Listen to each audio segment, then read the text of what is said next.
কিন্তু ধনী গরিব দুইটার ভিতরে কার মর্যাদা বেশি? কার মর্যাদা বেশি? গরিবের। ইতিহাস বললে, ঘটনা বললে একদম ক্লিয়ার হবে। আচ্ছা, সাহাবী কেরামের মধ্য থেকে সবচাইতে গরিব সাহাবীর নাম কি? কে বলতে পারবেন? হযরত বেলাল হাবশী রাদিয়াল্লাহু তাআলা আনহু। নাম কি? মুখস্থ করেন, নাম কি? বেলাল। যার নাই কোনো চেহারা ছবি, যার নাই কোনো বংশমর্যাদা, যার নাই কোনো টাকা পয়সা, সেই বেলালের মর্যাদা কত? বেলাল রাদিয়াল্লাহু তাআলা আনহু যখন ইসলাম ধর্ম কবুল করলেন, ইসলাম ধর্ম কবুল করার পরে এইদিকে তার মনিব যখন জানতে পারলো যে আমার গোলাম বেলাল রাদিয়াল্লাহু তাআলা আনহু সে ইসলাম ধর্ম কবুল করেছে, উমাইয়া বলে, বেলাল ফিরে আসো, ফিরে আসো, না হয় তোমাকে কিন্তু কতল করে দেওয়া হবে, শেষ করে দেওয়া হবে।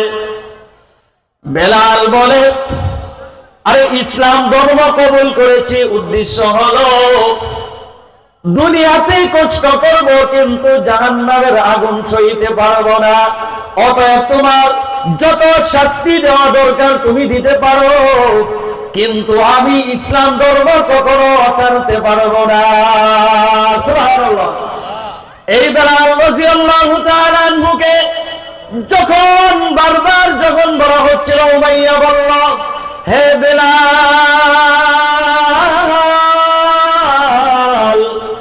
তুমি ফিরে আসো, তুমি ফিরে আসো, না হয় তোমাকে শেষ করে দেওয়া হবে।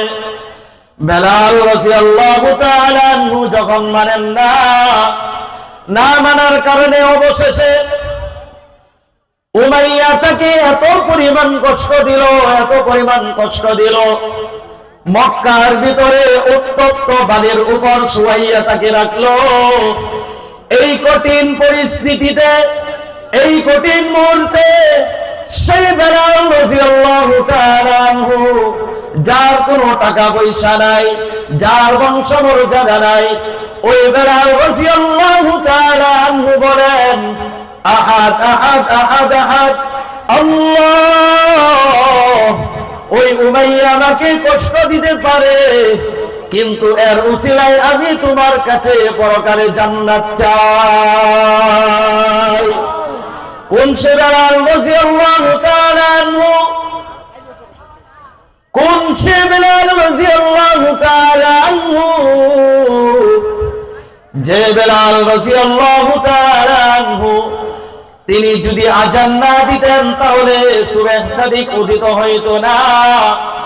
শুধু তাই নয়, মেরাজের রজনীতে যখন পয়গম্বরে আরবি সাল্লাল্লাহু আলাইহি ওয়াসাল্লাম সবকিছু দেখলেন, পরিদর্শনের পরে জান্নাতে যাওয়ার পরে সেখানে শুনতে পারলেন হযরত বেলাল রাদিয়াল্লাহু তাআলা জুতার আওয়াজ শুনতে পেলেন, পায়ের আওয়াজ শুনতে পেলেন। ওই মেরাজ থেকে এসে পয়গম্বরে আরবি সাল্লাল্লাহু আলাইহি ওয়াসাল্লাম বলেন, হে বেলাল তুমি এমন কি আমল করেছো, এমন কি আমল করেছো বেলাল, তুমি আমার কাছে বলো। আমি জান্নাতে যাওয়ার পরে অন্য কোন সাহাবীর পায়ের আওয়াজ শুনি নাই, কিন্তু তোমার পায়ের আওয়াজ শুনলাম, তার কারণটা কি?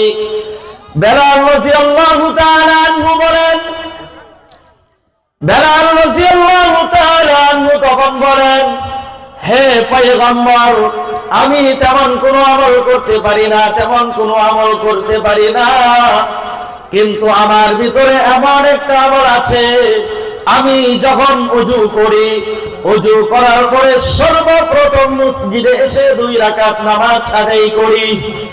এই 2 রাকাত নামাজ আদায় করার কারণে হতে পারে আল্লাহ রাব্বুল আলামিন আমাকে এত পরিমাণ মর্যাদা দিয়েছেন। সুবহানাল্লাহ। এই বেলাল উনি কি একটা আমল করতেন সব সময়? ওযু করার পরেই সব সময় 2 রাকাত নফল নামাজ তাহিয়াতুল মসজিদ যেটাকে বলা হয় তিনি সব সময় আদায় করতেন। এই আদায় করার কারণে এই বেলাল রাদিয়াল্লাহু তাআলা আনহুর সম্মান আরশে আজিমে পর্যন্ত উঠে গিয়েছিল। সুবহানাল্লাহ। শুধু তাই নয়, কুনছে বেলাল রাদিয়াল্লাহু তাআলা আনহু, যার কোনো টাকা পয়সা নাই, সেই গরিব বেলাল রাদিয়াল্লাহু তাআলা আনহু পয়গম্বর আরবি সাল্লাল্লাহু আলাইহি ওয়াসাল্লামকে যখন মক্কার কাফেররা এত পরিমাণ কষ্ট দিল, এত পরিমাণ অত্যাচার করলো, এত পরিমাণ নির্যাতন করলো, এত পরিমাণ অত্যাচার করার পরে, এত পরিমাণ নির্যাতন করার পরে দয়ার নবী, মায়ার নবী, নবী মুহাম্মদুর রাসূলুল্লাহ সাল্লাল্লাহু আলাইহি ওয়াসাল্লাম বলেন, কাফের বেঈমানের অত্যাচার আমি সহ্য করতে পারি না, আমি সহ্য করতে পারি না। এইদিকে পয়গম্বর আরবি সাল্লাল্লাহু আলাইহি ওয়াসাল্লাম সিদ্দিক আকবর রাদিয়াল্লাহু তাআলা আনহুকে বললেন, কাফেররা আমাকে এত পরিমাণ কষ্ট দিতেছে, অবশ্যই আমি এখান থেকে হিজরত করে চলে যাব আল্লাহ রাব্বুল আলামিনের নির্দেশে। মনোযোগ দিয়ে শুনলে বেলাল রাদিয়াল্লাহু তাআলা কি মর্যাদা বুঝতে পারবেন।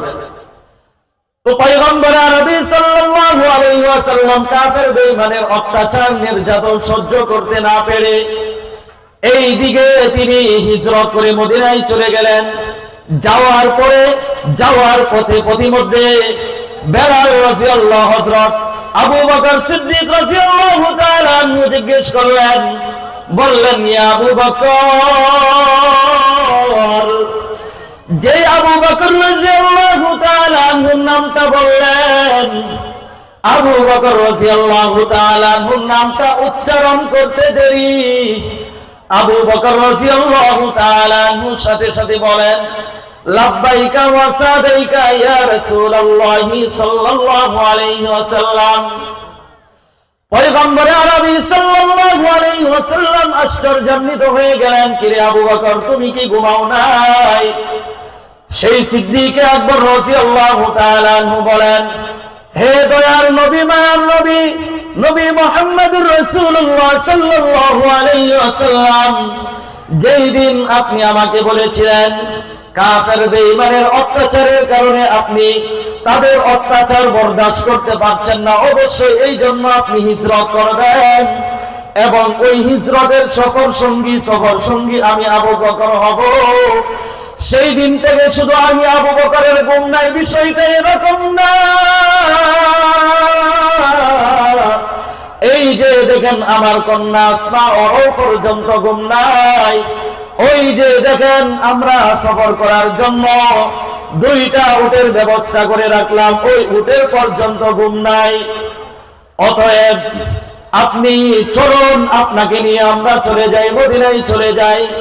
মদিনায় চলে যাওয়ার পরে নবী এই দিকে বাইতুল্লাহর দিকে তাকান, মক্কার দিকে তাকান, মক্কার দিকে তাকান, আবার কান্দেন, বলেন, হে মক্কা, তোমাকে আমি কত পরিমাণ ভালোবেসেছিলাম, কিন্তু কাফের বেঈমানেরা আমাকে থাকতে দেয় নাই, কাফের বেঈমানেরা আমাকে থাকতে দেয় নাই। এইদিকে স্বয়ং নবীর কান্না আমার রব্বুল আলামিন সইতে পারেন নাই। আল্লাহ রব্বুল আলামিন সান্ত্বনা দেওয়ার জন্য আয়াত নাযিল করে দিলেন, ইন্নাল্লাযী ফারাদা আলাইকাল কুরআনা লারাদুকা ইলা মা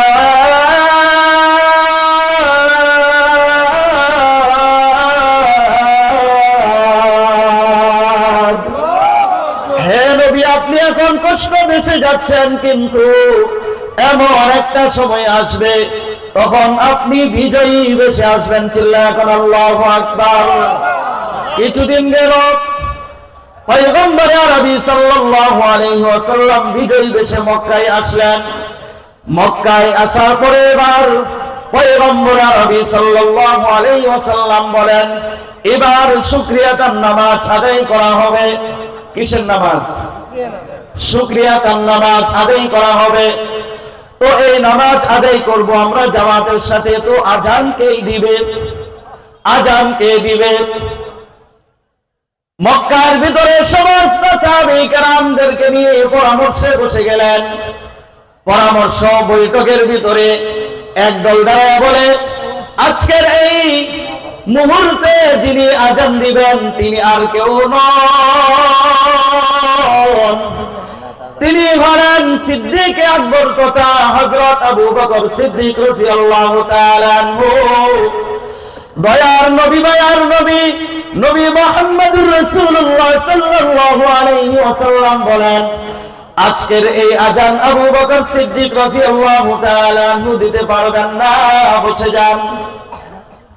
আর একজন ওই পাশ থেকে দাঁড়াইলো, আজকের এই আজান দিবে হযরত ওমর রাদিয়াল্লাহু তাআলা আনহু। কোন সে ওমর রাদিয়াল্লাহু তাআলা আনহু? পয়গম্বর আরবি সাল্লাল্লাহু আলাইহি ওয়াসাল্লাম বলেন, লাউ কানা বাদি নাবিয়্যুন লাকানা ওমর, আমার পরে কেউ যদি নবী হতেন তাহলে ওমরই একমাত্র হতেন। এত পরিমাণ মর্যাদা উমরের, এত পরিমাণ মর্যাদা উমরের। এরপরে উমর রাদিয়াল্লাহু তাআলা আনহুকে বললেন যে না, আজকের আজান উমর রাদিয়াল্লাহু তাআলা আনহু দিবেন না। আরেকজন আরেক পাশ থেকে দাঁড়ায় গেলেন, দাঁড়ায় বললেন, আজকের এই আজান যেহেতু আবু বকরও দিতে পারে নাই, যেহেতু উমর রাদিয়াল্লাহু তাআলা আনহু দিতে পারে নাই, অতএব আজকের এই আজান দিবে হযরত উসমান রাদিয়াল্লাহু তাআলা আনহু। কারণ এই উসমান রাদিয়াল্লাহু তাআলা আনহুর মর্যাদা কত? উনি হলো জিন্নুরাইন, কি দুই নূরের অধিকারী, মানে নবীজির দুইজন কন্যাকে বিয়ে করেছিলেন যিনি, তিনার নাম কি? হযরত উসমান রাদিয়াল্লাহু তাআলা আনহু। পয়গম্বর বলেন, বসে যান, আজকের আজান আবু বকরও দিবে না, আজকের আজান ওমরও দিবে না, আজকের আজান উসমানও দিবে না। ওই পাশ থেকে আরেক দল দাঁড়িয়ে বলল, আরেকজন দাঁড়িয়ে বললেন, আরেকজন সাহাবী দাঁড়িয়ে বললেন, আজকের এই আজান যেহেতু আবু বকর দিতে পারে নাই, যেহেতু ওমরও দিতে পারে নাই, উসমানও দিতে পারে নাই, আজকের এই আজান দিবেন হযরত আলী রাদিয়াল্লাহু তাআলা আনহু। পয়গম্বর আরবি সাল্লাল্লাহু আলাইহি ওয়াসাল্লাম চুপ হয়ে গেলেন, না না না, আজকের আজান আবু বকরও দিবে না, আজকের আজান আবু বকর দিবে না, উমরও দিতে পারবে না, উসমানও দিতে পারবে না, আজকের আজান আলীও দিতে পারবে না। আজকের আজান কে দিবে তাহলে? সেই গরিব সাহাবী, সেই গরিব সাহাবী, সেই সাহাবীর নাম হলো হযরত বেলাল রাদিয়াল্লাহু তাআলা আনহু। আজকের এই মক্কা বিজয়ের আজান দিবেন। কারণ পয়গম্বর আরবি সাল্লাল্লাহু আলাইহি ওয়াসাল্লাম বলেন, ওয়ামা ইয়ানতিকু আনিল হাওয়া ইন হুয়া ইল্লা ওয়াহয়ুন ইউহা। আজকের এই আজান বেলাল রাদিয়াল্লাহু তাআলা আনহু দিবে কেন? এই বেলালের পরামর্শ আমি নবী দেই নাই, স্বয়ং আরশের মালিক আল্লাহ রাব্বুল আলামিন বললেন, আজকের এই বিজয়ের আজান হযরত বেলাল রাদিয়াল্লাহু তাআলা আনহু দিবেন। সেই বেলাল রাদিয়াল্লাহু তাআলা আনহু, ওই বেলাল রাদিয়াল্লাহু তাআলা আনহু ধনী ছিলেন না গরীব ছিলেন? ধনী ছিলেন না গরীব ছিলেন? এই জন্য পরিশেষে আমি 2 মিনিটে শেষ করে দিব, আমি শেষ করে দিব। হে যুবক ভাইয়েরা আমার, বৃদ্ধ বাবাজিরা আমার, চোখ দুইটা বন্ধ করেন, চোখ দুইটা বন্ধ করে বলেন, আল্লাহ তুমি আমাকে অর্থ সম্পদ দাও নাই, তুমি আমাকে অর্থ সম্পদ দাও নাই, তাতে আমার কোনো সমস্যা নাই, কিন্তু আল্লাহ তোমার কাছে আমার একটা আবদার হলো, আমার একটা চাওয়া হলো, যখন এই দুনিয়া থেকে যখন তুমি উঠাইয়া নিবা,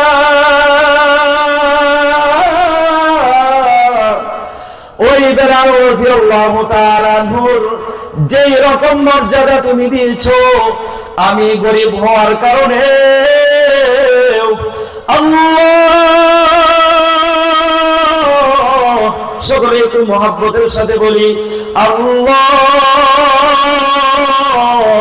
হাসরের ময়দানেও তুমি আমার সম্মান ওই রকম পর্যায়ে দিয়ে দিও, সকলেই বলেন আমিন। এই জন্য সব সময় আল্লাহ রাব্বুল আলামিনের কাছে দোয়া করব, আল্লাহ তুমি আমাকে টাকা পয়সা দাও নাই, কোনো সমস্যা নাই, কিন্তু আমার এই জানটাকে, আমার এই দেহটাকে আমাকে তুমি মওত পর্যন্ত সিরাতুল মুস্তাকিমের উপর চলার তৌফিক দান করিও, এবং যখন চলে যাব দুনিয়া থেকে তখন জান্নাতের মেহমান বানিয়ে উঠিয়ে নিও। দোয়া করবো তো ইনশাআল্লাহ। আল্লাহ রাব্বুল আলামিন আমাদের সকলকে তৌফিক দান করুন, সকলেই বলি আমিন। ওয়া আখিরু দাওয়ানা আলহামদুলিল্লাহি রাব্বিল আলামিন। আসসালামু আলাইকুম ওয়া রাহমাতুল্লাহ।